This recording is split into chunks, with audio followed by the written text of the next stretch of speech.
ठीक है, तो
ये कोड दिखा दीजिए, है ना? तो चलो स्टार्ट करते हैं, ठीक है। सो आज को मेरे को रिकॉर्डिंग वाला चेक करने दो, सही हो रही है। सही है, ठीक है, ठीक है। तो आज का जो हमारा गोल रहेगा, वन मोर सेकेंड, तो आज का जो हमारा गोल है दैट इज जो हमारा कंडीशनल स्टेटमेंट थी उसको हम कंप्लीट करेंगे, ठीक है। जूम करने की नीड है या ठीक है ना? आप लोगों भी ठीक है, ठीक है। तो कल हमने कंडीशनल स्टेटमेंट्स में इफ एंड एल्स वाला पार्ट कर लिया था, ठीक है। अब कंडीशनल स्टेटमेंट के दो पार्ट और बचते हैं, एक तो होता है एलिफ और दूसरा हम कहते हैं नेस्टेड कंडीशंस, ठीक है। कि मतलब इफ के अंदर इफ के अंदर इफ करके वैसे करना, ठीक है। तो सबसे पहले एलिफ की बात करता हूँ। अब जब मैंने इफ की केस किया तो मैं ना एक ही कंडीशन चेक कर रहा हूँ यहाँ पे कि एज अगर 18 से बड़ी या इक्वल है तो I am printing you are an adult, और मैं प्रिंट कर रहा हूँ you are a child. But there is a chance कि मतलब बहुत ज्यादा केसेस में वो मल्टीपल कंडीशन भी चेक करनी हो सकती है, ठीक है। तो इसको ना तीन कैटेगरी में डिवाइड करते हैं, ठीक है, कि एडल्ट, चाइल्ड एंड ओल्ड, ठीक है। तो व्हाट विल डू इज कि जैसे एज इज लेट्स से 60 ली मैंने, ठीक है। 60 या 60 से ऊपर वालों को ओल्ड दे देते हैं, 18 से 60 वाले इज एडल्ट एंड 18 से नीचे इज चाइल्ड, ठीक है। तो आप से एक्सेल के टाइम पे आपको इफ्स पढ़ाया गया था, याद होगा? एक्सेल में आपने इफ्स पढ़ा होगा, याद है? इफ्स के टाइम पे इफ्स यूज करते हुए ना एक रूल होता है कि जो हमारी मोस्ट अनलाइकली कंडीशन है उसको हम सबसे पहले लिखते हैं, याद है? कि मान लो मेरे को नंबर्स के बेसिस पे ग्रेडिंग देनी है कि भाई जिसके 90 से ऊपर आए हैं वो ए, जिसके 80 से ऊपर आए हैं वो बी, जिसके 70 से ऊपर आए हैं सी। इफ से हो जाएगा आराम से, है ना? बट 90 से ऊपर वाले को मैं सबसे आगे रखूंगा, ऐसे नहीं शुरू करूंगा ना कि जो 80 से सबसे ऊपर आए हैं उसके सी करना है, फिर 70 कर दिया, फिर बाद में 90 कर दिया। पोजीशन मैटर करती है। गेटिंग पॉइंट मैं क्या समझाना चाह रहा हूं कि मान लो और मार्क्स आए 99, ठीक है। मैंने जब 90 से ऊपर वालों को ए दिया, 80 से ऊपर वालों को बी दिया, तो इस केस में क्या है? ग्रेड क्या है? ए। बट मान लो मैंने 80 वाली कंडीशन पहले रखी हुई थी, 90 वाली बाद में लिखी हुई है, तो 99 80 से भी तो बड़ा है, तो वो अगली कंडीशन चेक ही नहीं करेगा और सीधा बी दे देगा। तो इसलिए जब भी हम एक्सेल में भी जब इफ्स यूज करते हैं या फिर पाइथन में भी जब हम मल्टीपल कंडीशंस पे वर्क कर रहे होते हैं तो मोस्ट अनलाइकली कंडीशन की जिसके चांसेस सबसे कम है ट्रू होने के, वो सबसे आगे रखी जाती है। Getting a point? Getting a point? Clear है? लॉजिकल सेंस बना रही है, समझे ना? ठीक है। तो अब जब मैं एज की बात कर रहा हूं तो कौन सी चीज को मेरे को सबसे ऊपर रखना चाहिए?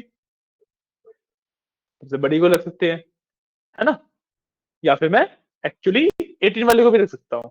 क्यों? क्योंकि मैं 18 से बड़ा थोड़ा चेक कर रहा हूँ, मैं तो चेक कर रहा हूँ 18 से छोटा।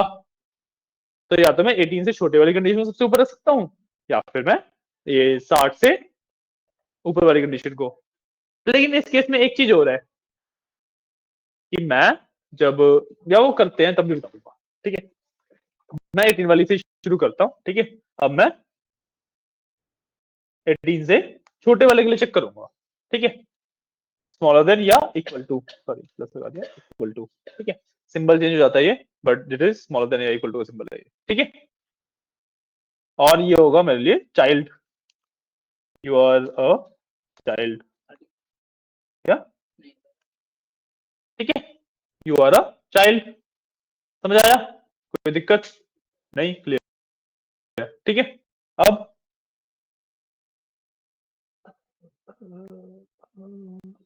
पाइथन का वर्जन अलग है, कोई इशू नहीं है, ठीक है। अब मेरे को चाहिए दूसरी कंडीशन कि एलएफ, ठीक है, एज इज ग्रेटर देन, नहीं इक्वल टू वाले को चाइल्ड थोड़ा देंगे, इक्वल टू तो एडल्ट हो जाएगा ना, तो स्मॉल देन वाले को चाइल्ड, ग्रेटर देन, अब इक्वल टू लगा दूंगा इसके साथ, 18 है तो यू आर एन एडल्ट, ठीक है। तो कोई पहले तो मेरे को ये चीज बंद करने दो, ये सारा कुछ वरना अपने आप ही बताता चला जाएगा। ये वाला तो क्या, हाँ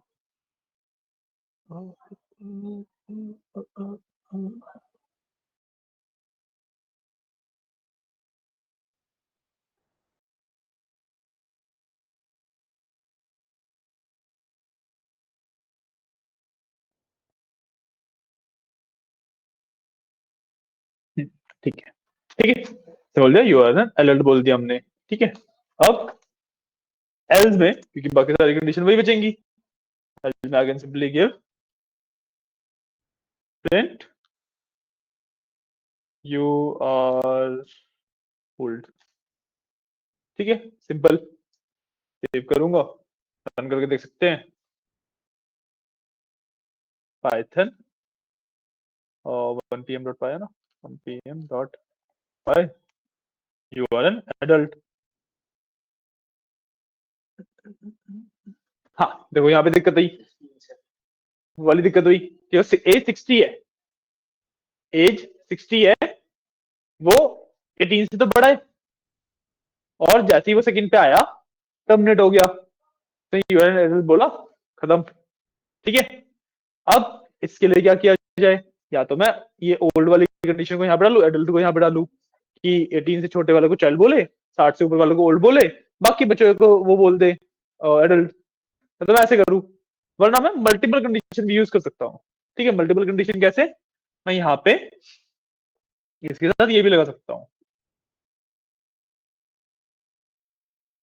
इफ 18 से ग्रेटर देन और इक्वल टू है, मैंने सिंबल क्लिक किया, ग्रेटर देन इक्वल टू है एज, ठीक है, लेकिन स्मॉलर देन इक्वल टू है 60, या 60 को उसमें लगता है तो स्मॉलर देन है सिर्फ, ठीक है, स्मॉलर देन है 60, पॉइंट कि 18 को इंक्लूड, मतलब 18 से लेके 59 तक एडल्ट बताओ, उसके ऊपर ओल्ड बताएगा फिर, ठीक है।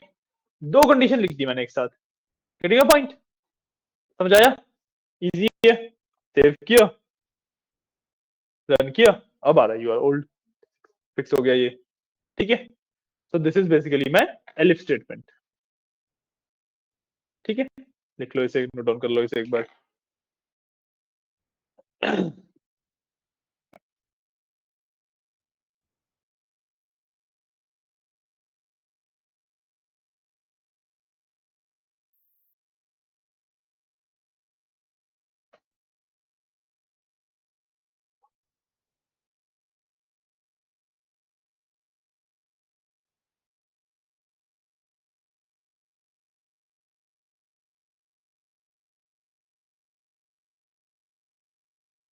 ठीक है, कर लो तो बताना मेरे को एक बार, मैं बताऊं उसके बाद क्या आएगा आपका।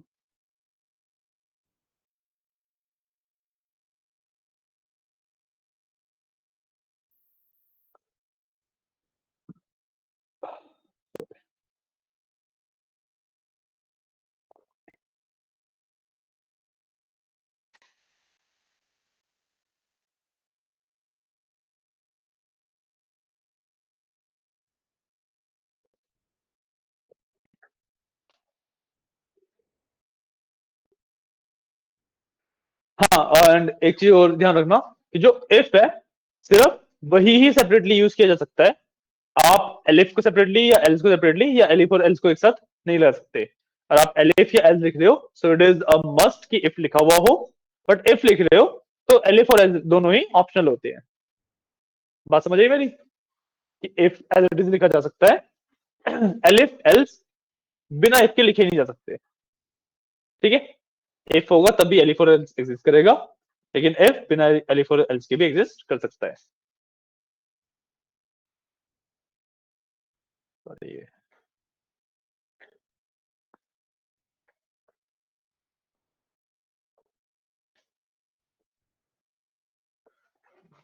वेरीफाई कर लें। मीटिंग हाँ सही चल रही है, सही चल रही है, ठीक है। कर लिया, डन। लिख लो लिख लो लिख लो। आज सबसे पहले कर लिया।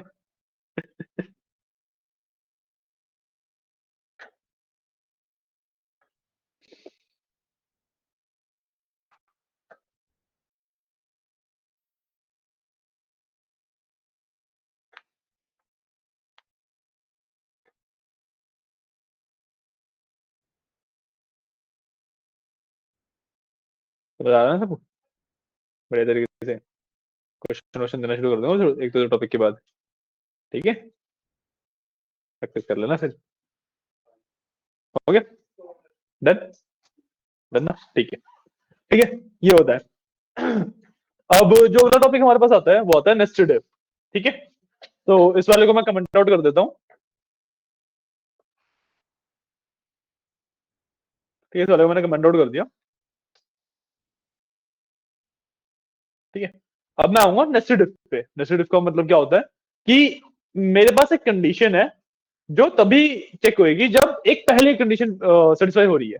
ठीक है, मतलब कंडीशन की चेन है। लेट्स से कि लॉग इन पेज टाइप है। ठीक है, तो उसमें पहले वेरीफाई होगा कि भाई यूजर नेम एग्जिस्ट करता है या नहीं करता है, और अगर यूजर नेम एग्जिस्ट करता है तभी पासवर्ड वेरीफाई होगा, है ना, इस तरीके से। या फिर यू कैन से कि आपने कैटेगरी और सब कैटेगरी में बांट रखी है चीजें, कि आपने एक प्रोडक्ट नेम डाला तो वो देखेगा कि क्या वो इस कैटेगरी का पार्ट है। अगर इस कैटेगरी का पार्ट है तो इसमें किस सब कैटेगरी का पार्ट है। करेगा पॉइंट, करेगा पॉइंट, नहीं समझ आया। चेन होगी बेसिकली। देखो,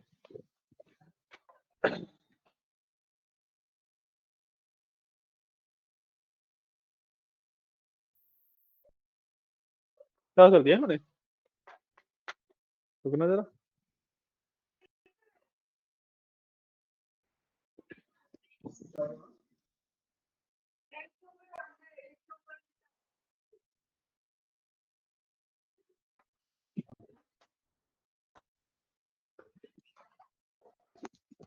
हाँ ठीक है, तो ये वाला कंसेप्ट समझा रहा था कि मान लो अब किसी भी लॉगिन पेज पे जाते हो तो एक तुम्हारे पास यूजर आईडी होती है। ठीक है, और एक होता है पासवर्ड। ठीक है, अब इस केस में अगर हम वेरीफाई कर रहे हैं, मतलब एक्चुअली ऐसे नहीं होता, बट एग्जांपल ले रहा हूं कि मैं कैसे वेरीफाई कर रहा हूं कि भाई पहले मैं चेक करता हूं यूजर आईडी एग्जिस्ट करती है या फिर नहीं करती है। ठीक है, तो कैसे लिखूंगा उसके लिए, if user equal to whatever my ID, है ना, तो वो चेक होगी। और वरना एल्स में कि अगर ये एग्जिस्ट नहीं करती तो प्रिंट कर दूंगा यूजर डॉट एग्जिस्ट या कुछ भी, यूजर नॉट प्रेजेंट करके प्रिंट कर दूंगा। ठीक है, लेकिन मैं क्या कर रहा हूँ कि पासवर्ड तभी चेक होगा जब यूजर आईडी एक्चुअली सही है। पॉइंट कि यूजर आईडी सही है तभी पासवर्ड चेक होगा, तो मैं क्या करूंगा इसके अंदर एक ही फॉर लगा दूंगा, इफ पासवर्ड इक्वल टू कुछ भी है।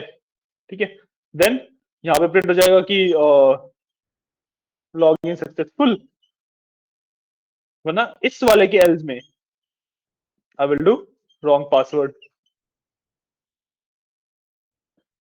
ठीक है, अब बात समझ आई कि मतलब पासवर्ड वाली जो ये वाली कंडीशन है ये तभी चेक होगी जब ये वाली कंडीशन सेटिस्फाई हो चुकी होगी। ठीक है, क्या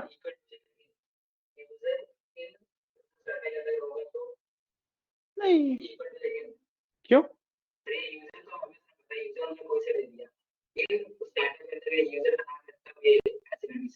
हाँ, वो अगर तुम मतलब बहुत सारी यूजर्स के ऊपर वर्क कर रहे हो तब के लिए है ना, क्या होगा, बस लिस्ट ऑफ यूजर्स है तब के लिए है। ये तो मैं एग्जांपल दे रहा हूँ ना, फुल फ्लेज एप्लीकेशन बना रहे हैं। फुल फ्लेज एप्लीकेशन में तो ऐसे भी नहीं होगा, वो एसक्यूएल भी क्वेरी रन होगी ऐसे तो। है ना, ये तो सिर्फ एग्जांपल के लिए दे रहा हूँ। ठीक है, समझ आया? क्लियर है? क्लियर है? ठीक है, अब इसको करके देख लेते हैं, सेमी कोड कर लेते हैं एक बार। ठीक है, तो मैं यूजर के नाम से एक वेरिएबल बनाता हूँ, इसके अंदर इनपुट ले लेता हूँ यूजर से ही, कि मतलब whatever the user name is, तो एंटर योर यूजर नेम। ठीक है, और सेम तरीके से what I will do is password के लिए, तो यहाँ पे एंटर योर पासवर्ड, एंड इसको मैं सेव कर लूंगा पास नाम से वेरिएबल में। पास कीवर्ड है पीडब्ल्यूडी कर लेते हैं। ठीक है, पीडब्ल्यूडी के नाम से वेरिएबल में स्टोर कर लिया मैंने इसे। ठीक है, अच्छा हाँ, वेरिएबल्स का मैंने आपको एक आंसर बताना भूल गया, नहीं बताया था कि नंबर से स्टार्ट नहीं हो सकते हैं रूल्स, बता दिए थे ना? ठीक है, मेरे को ध्यान नहीं था, बता दिया था। ठीक है, सो अब I will do if user equal to let's say admin नाम है,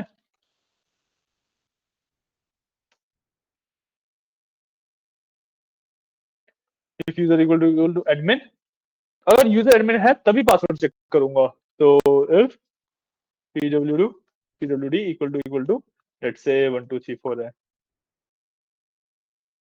ठीक है, तो आई will do print login successful.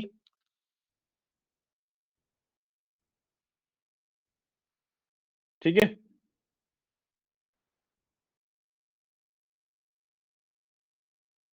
वरना इसके वाले एल्स में। ठीक है, अब देखो इंडेंटेशन का इसमें पूरा गेम है। ठीक है, इंडेंटेशन इफ के नीचे वाले एल्स लिखा है तो वो उसका एल्स बनेगा, बाहर वाले इफ का एल्स नहीं बनेगा।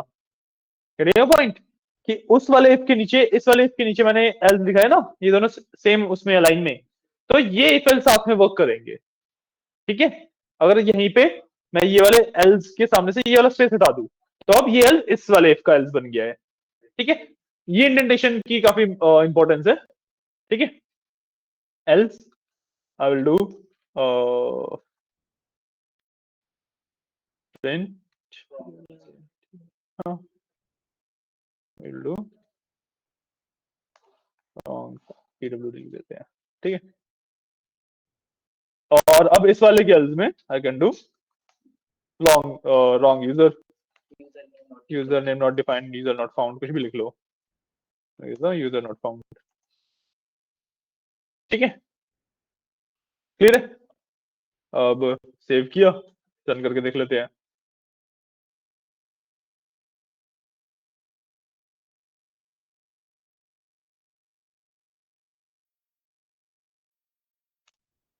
बन गया, under user name let's say मैं पहले गलत यूजर नेम डालता हूँ, मैंने कुछ भी डाल दिया, अंडर पासवर्ड, अच्छा वो पूछेगा तो है ही। Okay, we can do one more thing, ये भी गलत डालता हूँ, तो यूजर नॉट फाउंड दिखा रहा है। ठीक है, एक चीज और कर सकते हैं कि भाई पहले वो ना यूजर को ही चेक कर ले, उसके बाद ही पासवर्ड पूछे। ठीक है, तो यूजर तो यहीं पे रहेगा, पासवर्ड वाली जो लाइन है ना, इसको यहाँ से हटा के, हाँ, इसको मैं इस इफ के अंदर ही डाल देता हूँ, तो अगर यूजर सही हुआ तभी वो पासवर्ड के लिए पूछेगा, वरना पासवर्ड के लिए पूछेगा भी नहीं। ठीक है, ये और कर सकते हैं हम।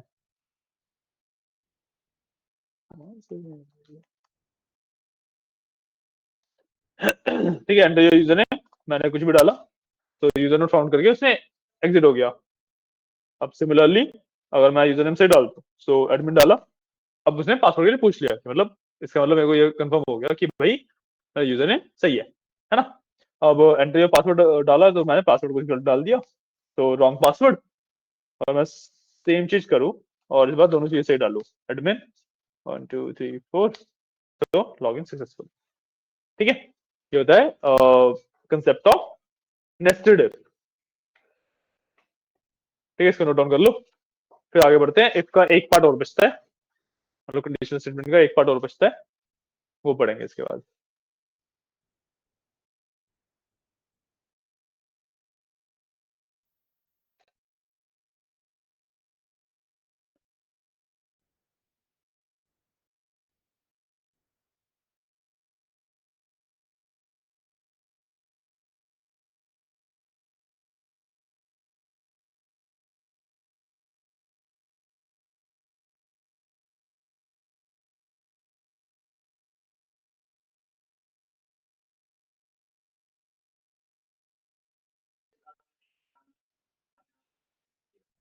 मतलब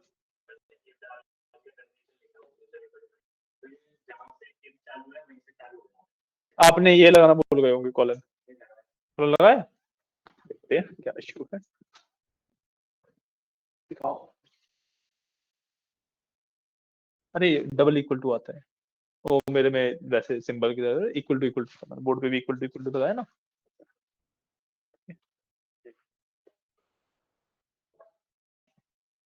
हो गया, बढ़िया चल रहा है, बढ़िया है बढ़िया है। एक एक बार में हो रहे हैं, कोई दिक्कत दिक्कत नहीं आ रही, समझ आ रहा है पैटर्न।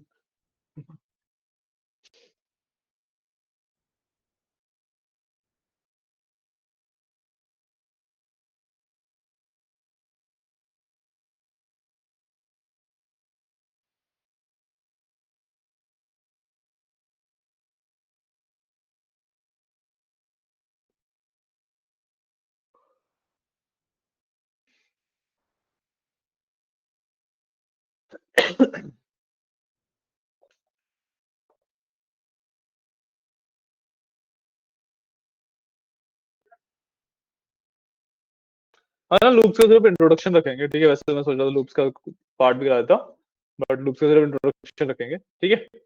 बता दूंगा लूप्स के बारे में थोड़ा सा, बाकी जो प्रॉपर कोड वाला पार्ट है वो कल करेंगे, ठीक है। बहुत है, अभी तो शुरू किया है तुमने। अभी बताता हूँ। अगर तुम्हें मैं गिनवाऊँ तुम्हें टॉपिक्स, तो गिव मी अ सेकंड। अभी तुम कंडीशनल स्टेटमेंट दे हो, उसके बाद लूप्स होगा, फंक्शंस होगा, फिर स्ट्रिंग्स एंड लिस्ट का थोड़ा सा डेप्थ वाला वर्जन, ये हमने शायद से कर भी लिया, डिक्शनरी सेट ये भी कर लिया है, ठीक है। लूप्स है, फंक्शंस है, फाइल हैंडलिंग है, एक्सेप्शन हैंडलिंग है, ऊप्स है, ठीक है। लाइब्रेरीज का पार्ट है, वर्चुअल एनवायरनमेंट एंड पिप है, ठीक है। तो 6-7 टॉपिक है, बट एक्चुअली काफी लंबे लंबे टॉपिक है। लाइब्रेरीज में नंपाई, पांडास, मेथड, सीबॉन, ये सब करेंगे, तो थोड़े लंबे लंबे टॉपिक्स हैं, ठीक है। अब इसको आराम से मान के चलो कि फरवरी वाला तो पूरा महीना जाएगा जाएगा इसमें आराम से। मतलब फरवरी का 4 तारीख है ना, हाँ, फरवरी का तो पूरा महीना जाएगा आराम से इसमें, ठीक है। डन हो ये, ठीक है। अब एक लास्ट पार्ट बचता है जो आपका कंडीशनल स्टेटमेंट है, इसको ना मैं शॉर्ट हैंड इफ कहता हूँ, ठीक है। इस टॉपिक का नाम है शॉर्ट हैंड इफ। यूजुअली अभी जब मैं इफ लगा रहा हूँ तो मतलब मैं इफ लगाता हूँ, उसके बाद लाइन लिखता हूँ कि उस जब ये कंडीशन सेटिस्फाई होगी तो क्या होगा, ठीक है। और अगर नहीं होगी तो मैं एज लिख के ऐसे अलग से लगाता हूँ, ठीक है। सिंगल लाइन का एक तरीका होता है इसमें, ठीक है। जैसे मैं अगर इसको पूरे को कमेंट आउट कर रहा हूँ, यूजर वाले पार्ट को मैं अभी भी छोड़ रहा हूँ, ठीक है। अब इसके अंदर what I can do is print, मैं सिर्फ यूजर नेम चेक करूंगा इस बार, ठीक है।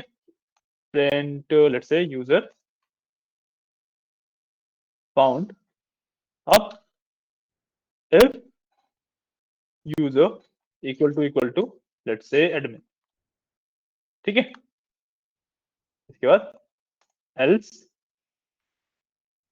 प्रिंट यूजर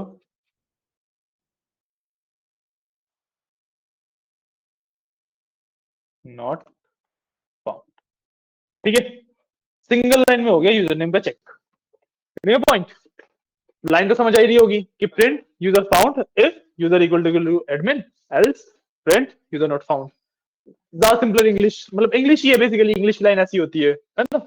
इस तरीके से भी वर्क करती है चीजें। आप इसको रन करोगे,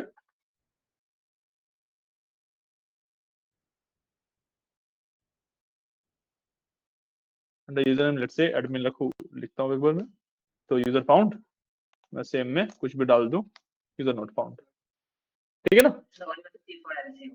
हाँ, इसमें एलएफ यूज नहीं कर सकते आप, ये शॉर्ट एंड इफ होता है, इसमें इफ और एल्स ही है, मतलब एक सिंगल कंडीशन चेक करने के लिए होता है ये सिर्फ, ठीक है, मल्टीपल कंडीशन प्रोग्राम नहीं कर सकते इस चीज में, ठीक है। तो ये यूज होता है कहीं, मतलब बहुत जगह पे जहाँ पे आपको लाइक स्पेस बचाना हो, एंड एक्चुअली जो आप इस तरीके से फेल्स करते हो ना, तो टाइम वाइज भी ये फास्टर होता है compare to the second method. तो आपका जो प्रोग्राम है उसका टाइम भी कम कंज्यूम करेगा वो रन होने में। इतने छोटे लेवल पे तो उसका फर्क पता लगता नहीं है, बट जब आपके पास ऐसे हजारों एप्स होते हैं तब वो टाइम एक्यूमुलेट होके पता लगता है कि डिले कितना आ रहा है, ठीक है। ये होता है मेरा शॉर्ट एंड एफ। क्लियर है? कोई डाउट नहीं ना? ठीक है, तो इसको भी अब कर देते हैं कमेंट आउट। हाँ,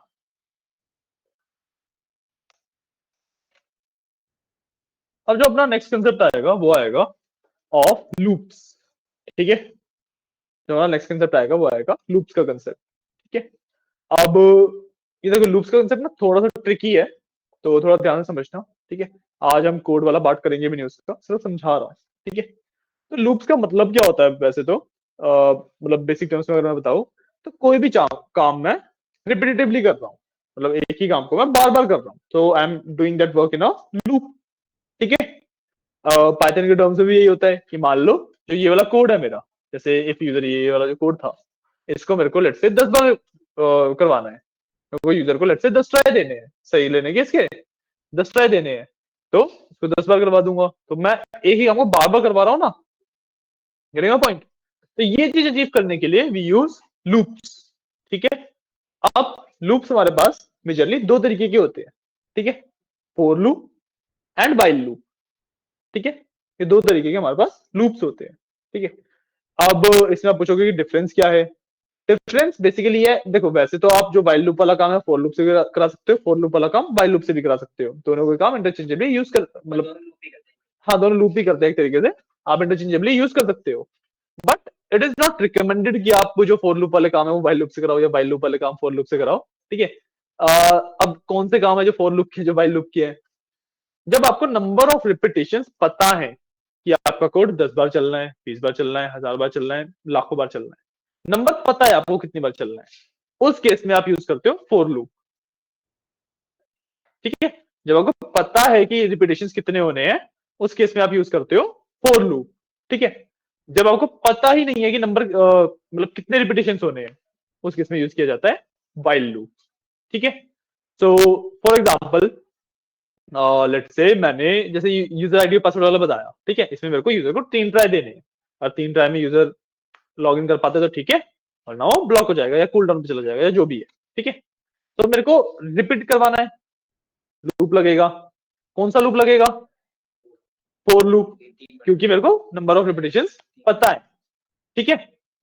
अब लेट्स से मेरे को सेम यही करवाना है, बट मेरे को तब तक करवाना है जब तक कि पासवर्ड सही नहीं हो जाता, मेरे को ये चीज तब तक करवानी है जब तक यूजर सही पासवर्ड नहीं डाल देता, तो कौन सा लूप लगेगा? वाइल लूप, क्योंकि मुझे नहीं पता कि यूजर कितने टर्न्स लेगा उसे सही डालने में, है ना। तो वाइल लूप जब मेरे को नंबर ऑफ रिपीटेशन नहीं पता होते हैं, और फोर लूप जब मेरे को नंबर ऑफ रिपीटेशन पता है, ठीक है। आप जो 3 बार रिपीट करवाने वाला काम है वो वाइल लूप से भी करा सकते हो, या फिर जब तक यूजर सही नहीं डालता वो काम फोर लूप से भी करा सकते हो, but it is not recommended, जो 3 बार रिपीट करने वाला काम है वो फोर लूप से ही करवाना चाहिए, जो कंडीशनल बेसिक है जिसमें मेरे को पता नहीं कितनी बार रिपीट होगा, वो काम वाइल लूप से ही कराना चाहिए, ठीक है। क्योंकि इसमें इश्यू आता है जब आप बहुत बड़े बड़े कोड बनाते हो ना, तब बहुत ज्यादा इश्यूज आ जाते हैं, लॉजिकली भी बहुत सारे बग्स भी निकल के आएंगे इस वजह से। So it is good practice. मैंने आपको देखो वैसे तो नहीं, अभी नहीं आएगा, अभी तो मैं तो फोर लूप वाला काम वाइल लूप से भी कर दूंगा, वाइल लूप वाला फोर लूप से भी कर दूंगा। तो पॉइंट इज जब आपके पास मल्टीपल लूप्स वर्क कर रहे हैं अलग अलग जगह पे, तब जाके देयर इज अ चांस कि एरर कॉज हो जाए, ठीक है, जरूरी नहीं है वहां पे भी एरर कॉज हो, देयर इज अ चांस। तो एक रिकमेंडेड वे रहता है, आप यूज दोनों में से कुछ भी कर सकते हो, ठीक है। तो ये आपके होते हैं लूप्स, ठीक है। अब इसके बाद ना इसके अंदर मल्टीपल लूप्स का कंसेप्ट आता है, नेस्टेड लूप कहते हैं इसे हम। जैसे हमने इफ में किया ना कि इफ के अंदर इफ, ऐसे फोर लूप के अंदर फोर लूप, या फोर लूप के अंदर वाइल लूप, या वाइल लूप के अंदर फोर लूप, कुछ भी कॉम्बिनेशन वैलिड है। ठीक है, अब नेस्टेड लूप समझने के लिए एक चीज समझो कि मान लो जैसे मैं सिंपल फोर लूप बोला आपको, ठीक है, मैंने आपको एक टास्क दिया कि भाई ये जो टेबल है इसके आपको 10 चक्कर लगाने हैं, सिंपल फोर लूप है, 10 चक्कर लगाने हैं, रिपीटेशन पता है, और क्या करना है, वो टास्क टेबल के चक्कर लगाने हैं, सिंपल। ठीक है, नेस्टेड में क्या हो जाएगा कि भाई ये वाला काम तो है ही, बट मैंने वहां पे सामने की तरफ एक चेयर रख दी, कि अब जब आप यहां से वहां पे जाओगे ना, तो उस चेयर के 2 चक्कर लगाओगे, फिर वापस आओगे, तो टेबल का जो एक लूप है वो चेयर के 2 लूप जब आप कर लोगे तब मतलब एक लूप होगा टेबल का। पॉइंट कि लूप के अंदर एक और लूप है, रिपीटेशन उसकी भी पता है ना, बट एक ये मेजर लूप है, इसको कंप्लीट करने के लिए आपको छोटे वाला 2 लूप कंप्लीट करने पड़ेंगे।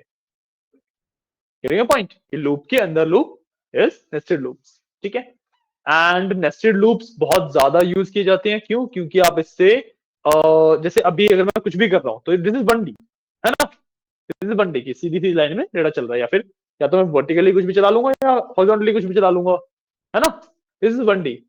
मैं नेस्टेड लूप का यूज करके 2D में वर्क कर सकता हूँ, प्रॉपर शेप्स बनाना, 2D शेप्स बनाना, या फिर पैटर्न्स बनाना, अलग अलग ड्राइंग्स करना, वो सभी पॉसिबल हो जाता है हमारे नेस्टेड लूप से। हम करेंगे भी, डोंट वरी। ठीक है, शुरुआत हम काफी सिंपल शेप्स वगैरह से ही करेंगे, बट कंसेप्ट समझ आएगा तो आप बहुत ज्यादा कॉम्प्लेक्स चीज उससे बना सकते हो।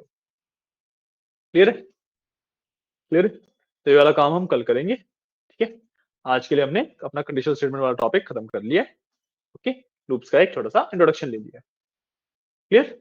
चलो, आज के लिए 10 मिनट हैं, एक या तो क्वेश्चन दे सकते हैं आपको, क्वेश्चन दे दे, क्वेश्चन दे देते हैं।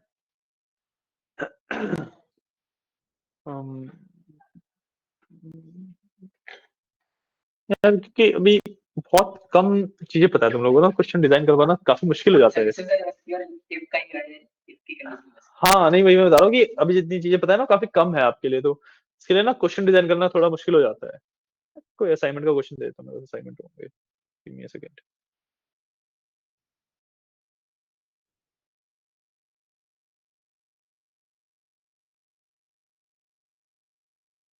क्वेश्चन कोई ना कोई सही सा।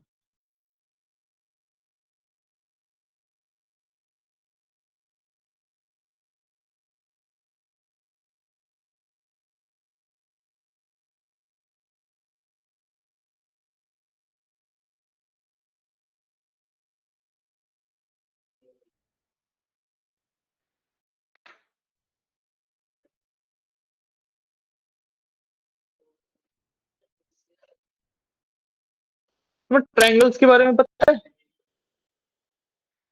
ट्रायंगल्स के बारे में पता है? हाँ मतलब, हाँ मतलब प्रॉपर्टीज की बात थोड़ी बहुत पता है, नहीं आइडिया। क्वेश्चन है कि बेसिकली तुम यूजर से 3 नंबर लोगे, ठीक है, यूजर को 3 नंबर देगा, और तुम्हें 2 चीजें करनी है कि एक तो पहले वेरीफाई करना है कि वो जो 3 नंबर है क्या वो ट्रायंगल की 3 साइड पॉसिबल है या फिर नहीं है।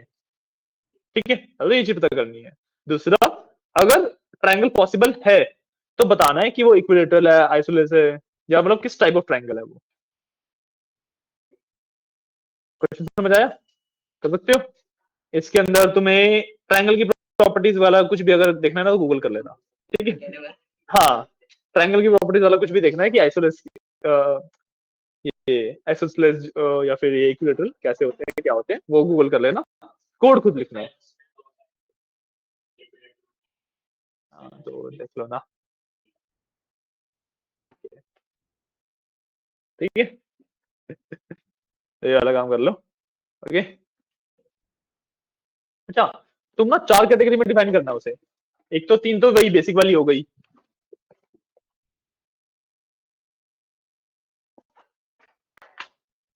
ठीक है, पहले तो वेरीफाई करना कि वेरीफाई द ट्रायंगल, कि भाई इन 3 नंबर से एक ट्रायंगल की साइड होना इसका पॉसिबल भी है या फिर नहीं है। ठीक है, वेरीफाई ट्रायंगल, और फिर तुम्हें क्या बताना है कि क्या वो इक्विलेटरल है। ठीक है, आइसोसेलेस है, और या फिर वो है स्केलर। ठीक है, ठीक है। और उसके बाद ये वेरीफाई कर देना कि क्या वो राइट एंगल है या नहीं है। एक तो ये हो गया, और एक बताना है राइट एंगल।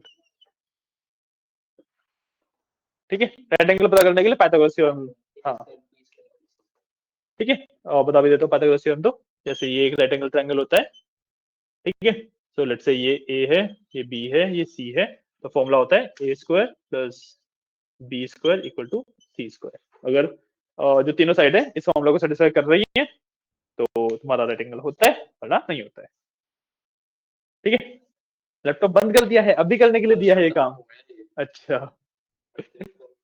चलो कोई नहीं, आप लोग तो करो। क्या मतलब? हाँ, वो साइड्स मतलब 3 नंबर लोगे ना, तीनों साइड्स के, ये एबीसी।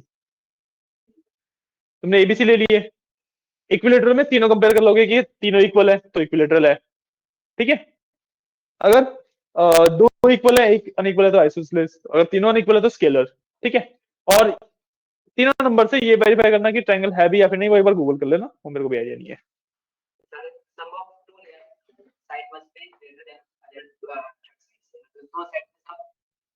थर्ड साइड से बड़ा है, ठीक है। तो दो साइड का सम थर्ड साइड से बड़ा है तो ट्रायंगल होगा। पहली कंडीशन ये हो गई। ठीक है। कंडीशन भी लिख देता हूँ दोनों के लिए कि A plus B should be greater than C. अगर ये कंडीशन सेटिस्फाई हो रही है तो ट्रायंगल है, पहली बात तो। ठीक है। इक्विलेटरल में A should be equal to B equal to should be equal to C. Isosceles में A equal to B but not equal to C. ठीक है। A is not equal to B और नॉट इक्वल टू सी। और Pythagoras वाला right angle का तो बता ही दिया। ठीक है, क्लियर है। इसका कोड लिख लो, इसके अंदर लूप वगैरह कुछ नहीं लगेंगे, इफ एल्स लगेगा सिर्फ। क्वेश्चन मैं वैसे ग्रुप पे भी डाल देता हूँ तुम्हारे। इसकी इसकी फोटो भी डाल दूंगा, प्रॉपर जो क्वेश्चन लिखा हुआ है ना वो डाल देता हूँ पहले तो। फिर इतना ये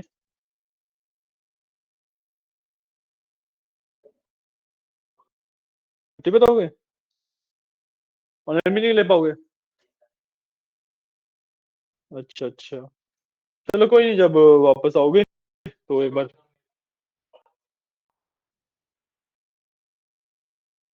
हो सकता है, पावर भी छोटा ही है। नहीं, खत्म नहीं होने वाली अभी तो, उन्होंने टेबल बनाया है आज। हाँ,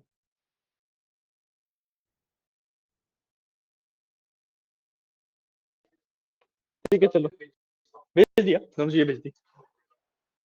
रिकॉर्डिंग में से एक बार देख लेना, एक काम करना रिकॉर्डिंग देख लेना, कुछ ना समझ आए तो पूछ लेना। ठीक है, क्योंकि अभी तो लूप्स वाला कंसेप्ट ही करेंगे हम, 2 दिन बोल रहे हो। हाँ, दो लूप्स वाले कंसेप्ट में हमें दो तो। ऑफलाइन ही चल रहा है, ऑनलाइन का चला रहा है। नहीं, वाईफाई ऑफ कर दोगे तो तब भी चलेगा, कोई दिक्कत नहीं है। हाँ, वहां पर आराम से सकते हो, नेट की रिक्वायरमेंट नहीं होती इसमें।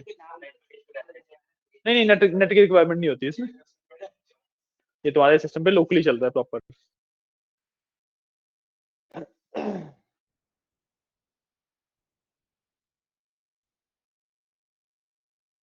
ठीक है, तो आज के लिए इतना ही, हम मिलते हैं कल। चलो, थैंक यू, बाय बाय।